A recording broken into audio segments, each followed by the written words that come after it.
Howdy, howdy, it's Venom from Venom Custom Brickworks. Today, coming at you with a tutorial. Today we're going to be turning in this pile of parts into this B1 Battle Droid. I'm going to show you exactly what you need and how you're going to do it. Prepare, strap yourself in. This might be a long video. I don't know because I'm recording it and we're going to be going as I go. So sit back, enjoy, learn from it. This kind of applies to all the different droids, and I'll be doing individual tutorials in each of them hopefully, but this will be one to get started off of. So yeah, sit back and let's get started.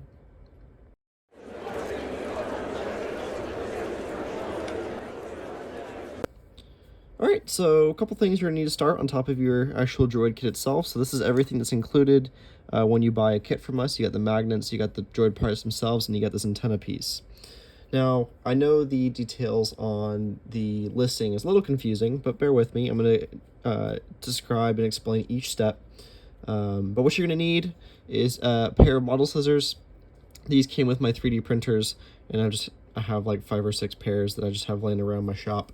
Highly recommend these. These are probably like $5 on Amazon, so check them out. Or you could probably just get like a regular pair of not tweezers, pliers. But these are just specialty cutters. So I'm going to be using these, and I'll show you guys exactly what we're going to be using them for here in a minute.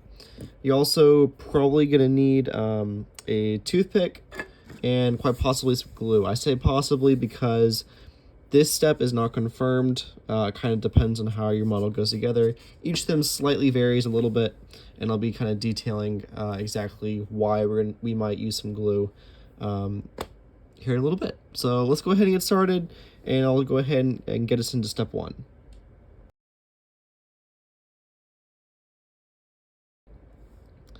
Alright, so step 1, we're just going to go ahead and arrange and kind of organize what all we have here just to see and spread it all out. So we have each of our legs, of course, our body, head, and backpack. Now these other parts get a little confusing. These legs are mirrored, so they're going to be mirror images of each other. You're going to see right here. I'll show you guys exactly how all these fit together, but just trying to show you all and explain how each of these work. And then of course we have, let's see, I think it's just these two. These are going to be our arm pieces. These are going to be our bicep pieces. They are the exact same piece, so don't worry about getting them confused. And then we have our thigh pieces. So I actually have these mirrored. The way to tell which way these actually go is they have a little tab indented right there and on either side, and it'll kind of show you which side is what. So this is the left, this is the right, showing you the indent. These will be facing outwards on our droid, as shown here. So just keep that in mind when you are putting the droid together. So I'm putting the left and the right right here in front of me, and then I have my magnets right here, and I'll show you exactly what we're using those for, because yes, this does use magnets, or you could glue it, completely up to you, but I prefer magnets. But they are included in the kit, so I highly recommend using them. So yeah, that's the first step all completed.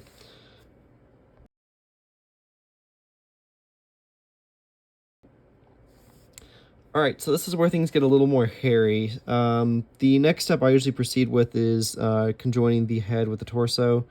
And how I usually do is I get my fingers right here on the sides, careful not to be touching each of the ball joints. And what I'm going to do is I'm going to put the ball joint right against where it's going to insert. And I'm just going to very carefully, which is very minimal amount of pressure, just kind of wiggle it in just a little bit. Come on.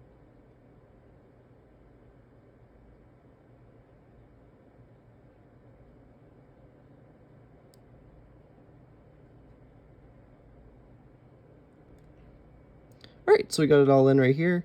You can see it's a little loose, but that's nothing we can't fix, and I'll be showing you my little trick to do that here in a minute.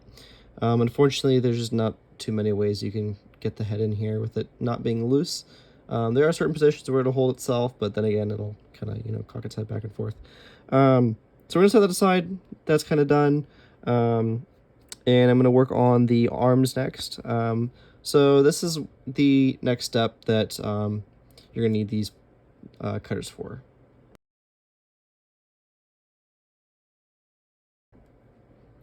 All right, so we're on to step 3. Yes, step 3. So I'm going to use these cutters, and I'm going to cut up this antenna here. I know this official Lego piece sounds bad, but that's exactly what we're going to do. We're going to cut this ball off right here on the very end. I usually butt up the cutters right against the ball joint, trying to save as much of this piece as I can. So I'm going to set that aside. You can we won't be using the parts we cut off, so you can go ahead and throw them away. I'm going to cut this off right at the stem as well. Alrighty. Again, we're not going to be using any of these, so you could throw them away, reuse them, whatever you'd like to do. But we are not going to be using either of these parts, so you could go ahead and just toss them aside. Now what we are going to do is we're going to clean up the edges, because these cutters do like to flatten things out, make things a little larger than they are, and kind of create a flat side on what should be just a round side, so it makes things a little harder to insert. What I'm going to do here is I'm going to grab our bicep piece, and I'm going to insert it as shown. And so we are in the hole right here, and what I want to do is I want to get the black piece as close to the edge as possible without poking out. So I think we've actually hit that. And now that we have it in, we're going to go ahead and use the tweezers again. I like these because they have a flat edge and they have a curved edge, so you can use them however you like. Because they have a flat edge, it usually kind of helps to see how much you really need to cut off. So I'm going to go just a little further beyond than the actual arm itself. And I'm going to snip it right there. All right, we're going to save this piece to use for the other part, so just bear with me. And then I'm going to put the hand on here. And what I want to do is just do a very slow wiggle. Nothing intense, because you will snap them. They are fragile. And there's your first arm right here, and it's completely bendable. You could glue one antenna side in if you wanted to, but I wouldn't highly recommend it. It's tight, and it's not going to go anywhere. Yeah. So there's your first arm, and you're going to repeat it for the second arm. So I'm going to go ahead and do it. You can follow along.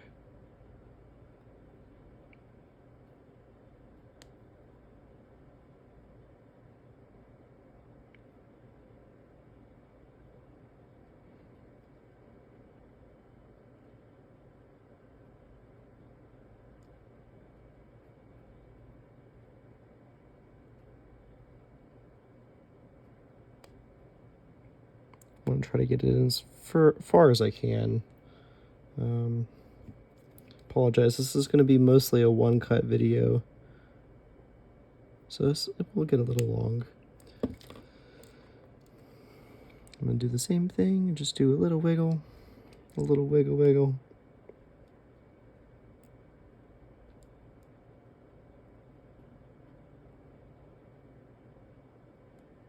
All right, and there we go. There's our other arm.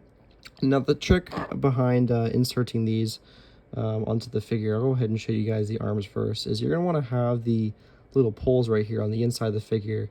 So you're going to do it like so. And the way I've learned to get arms on without breaking them the easiest is just going straight on like this, and putting your fingers right where the ball joints go into.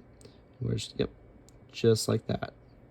And then these are stuck, they're not going to go anywhere. Eventually, over time, they might wear and tear a little bit, and I'll show you guys with the head trick what you could do to save these joints if they ever become a little loose.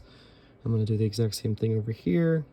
Again, we're making the poles on the inside of the figure, and I'm kind of bracing the outer edges of the ball joint, putting them on, just to kind of give them a little extra strength while they go on. Otherwise, they're fine, and they're not going to break anything. We're not using any heat. We're not, forcibly just messing with them.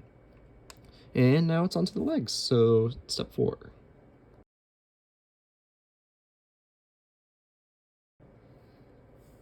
All right, so step 4 is much like the previous step.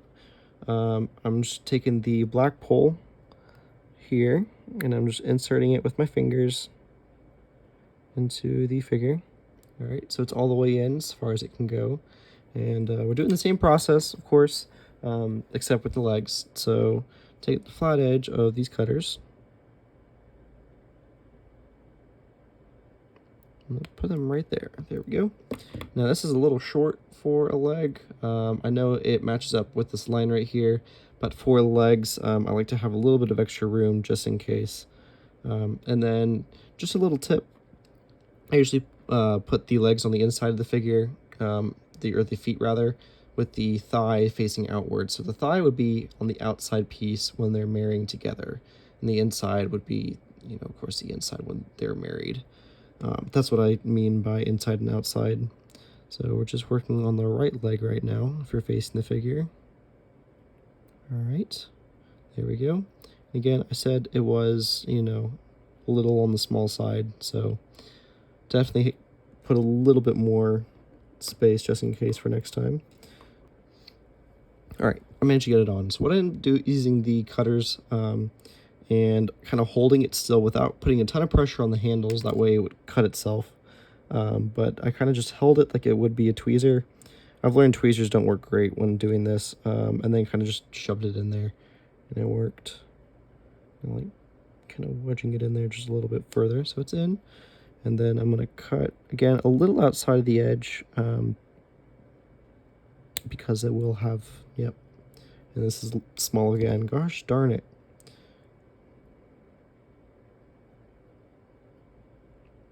Alrighty. There's our other leg on and dandy. And then to put the legs on, what we're going to do is we're just going to put the arms up like this, like he's T-posing. And I'm actually put that straight. There we go. And we're going to do the exact same method we did to put the arms on with the legs. We're going to put them straight onto the ball joint. So the ball joint's facing this way, and then the cup is facing to the left. Put exactly on, again, bracing where the ball joint goes. Just slowly edging it on. There we go. Otherwise, you could risk breaking the ball joint off if you don't brace it and go slow.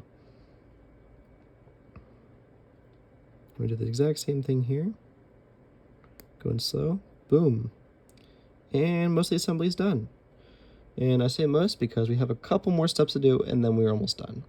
But if you didn't want to fix the head and you didn't want to work on the backpack, then you can consider yourself done and you guys can go ahead and tune out.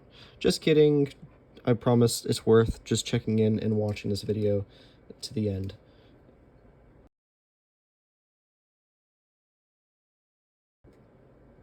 Alright, this is where things get a little interesting. I'm using a toothpick right here. I'm going to use my X-Acto knife. Now, you don't have to do this, but this is just a step I like to do.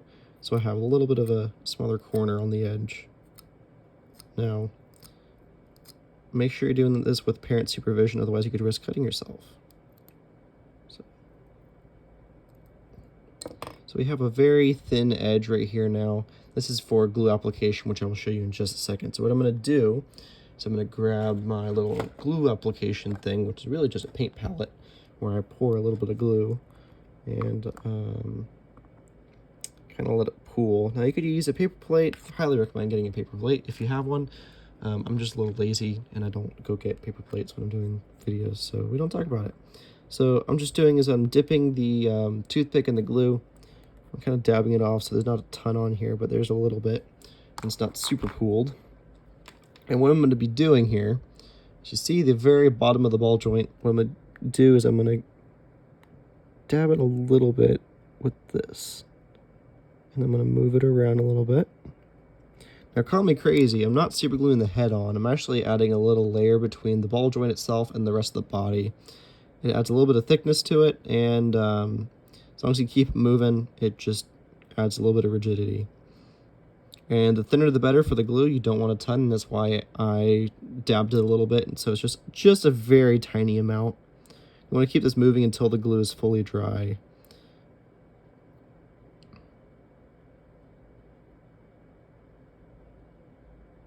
Trying to let it... I think you could actually use a little bit more. Now, it's always better to put a little rather than a lot in this circumstance, because you don't want, glue getting everywhere. You don't want to ruin your figure either, of it by chance getting glued.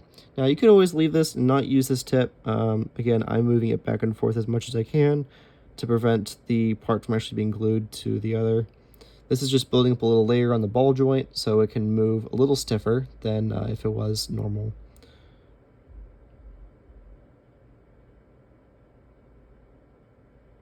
kind of moving it around. That way it gets the whole ball joint, not just part of it. I'm going to call it right there. It's pretty much fully dry, but I like giving it a little bit of stiffness so it, there we go. Yeah, see, it's already, you know, stuck in place, and you don't, see, it's not going anywhere.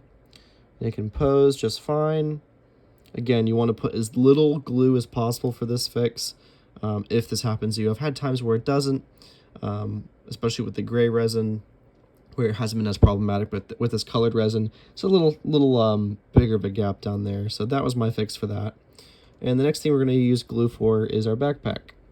And what we're going to do is I'm going to get that same toothpick, dab it again with a little bit more glue this time. That way we have almost, actually that's a little too much.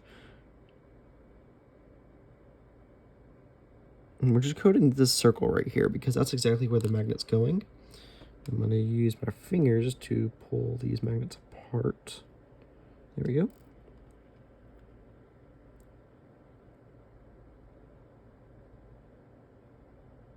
And I'm using my finger right here. Now, I'd highly recommend using tweezers in this circumstance.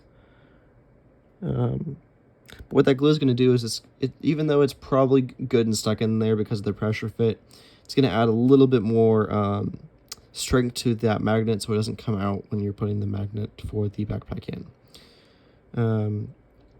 Now we're going to let this sit for a couple minutes so it fully dries in the back and the head. Make sure, again, you're posing it back and forth so it still has that movement and it doesn't get stuck. Alright, so it's been a few minutes. What I'm going to do here, now this can get a little difficult if you have bigger fingers, then I highly recommend getting some tweezers if you can, and if possible non-metal ones, because if you have metal ones, then the magnet will stick to it. So what I just did there is I put the back of the droid right beside where the magnet was, and it flung to the back of the droid. Now this is good because while no, we don't want it stuck to the back of the droid, this is how we know the orientation of the magnet. So when we put it in the backpack, it's orientated the right way. So I'm going to get some glue again here. It's again too much. And we're just filling this hole like we did with the back.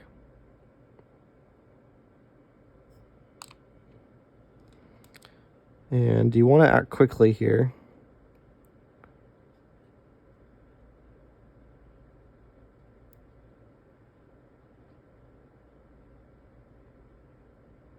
Come on. So this is where